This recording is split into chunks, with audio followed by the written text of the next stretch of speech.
Okay, so today I want to show you how you can check someone's Scopus profile up. Maybe it's your own profile, maybe it's a profile of your colleague or a friend, or maybe some random person that you want to check for whatever reason. People have always been asking me, how do I check my profile in Scopus? How do I check my profile in Scopus? There are many ways, but one of the fastest ways is to go to the website www.scopus.com. I'm using my Google Chrome browser where I believe I have not logged in into my institutional account and should be having the same Scopus profile as every other person. Okay, so this is how it is. You can see that it is Scopus Preview. So which means that this account is, in fact, there's nothing here. So, but we can still check. You can come to auto search. It opens up. I'm sure this is how it will look like from your own end.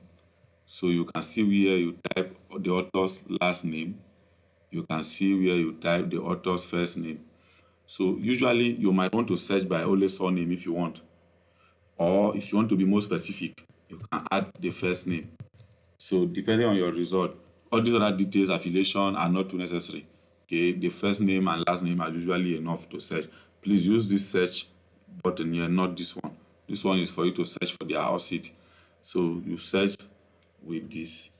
So you see that all the people with that name will come out. You can see that my name is here and my wife's name is below with the number of documents that we have, the affiliation, the city that school is located, and others.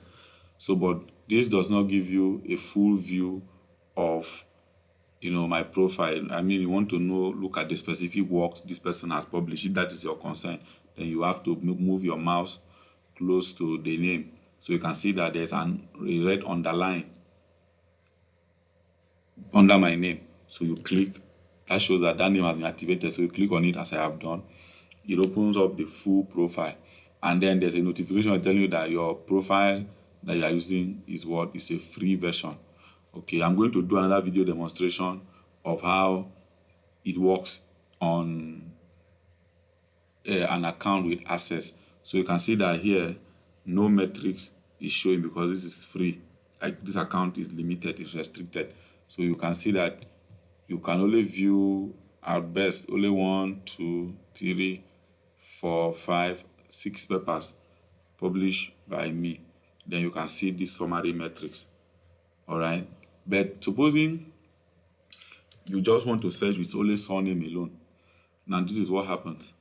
With only surname alone, it will bring out all the people in the world with at least one paper in Scopus that have this same surname. So when you click on search now, so you will now see my name here.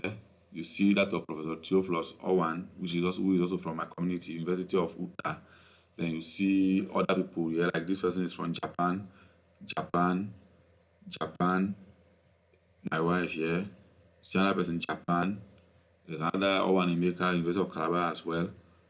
Nigeria, Japan, United States, Japan. There's Owen Jane, University of Calabar as well. So and so on. So any of these persons that you want to view their profile, you just move the mouse to their name and click. So once you do that, it takes you to their profile. So you can see the performance of Professor Theophilus Owen here. Over 5,000 citations from 37 documents with H index of 20, which is wonderful.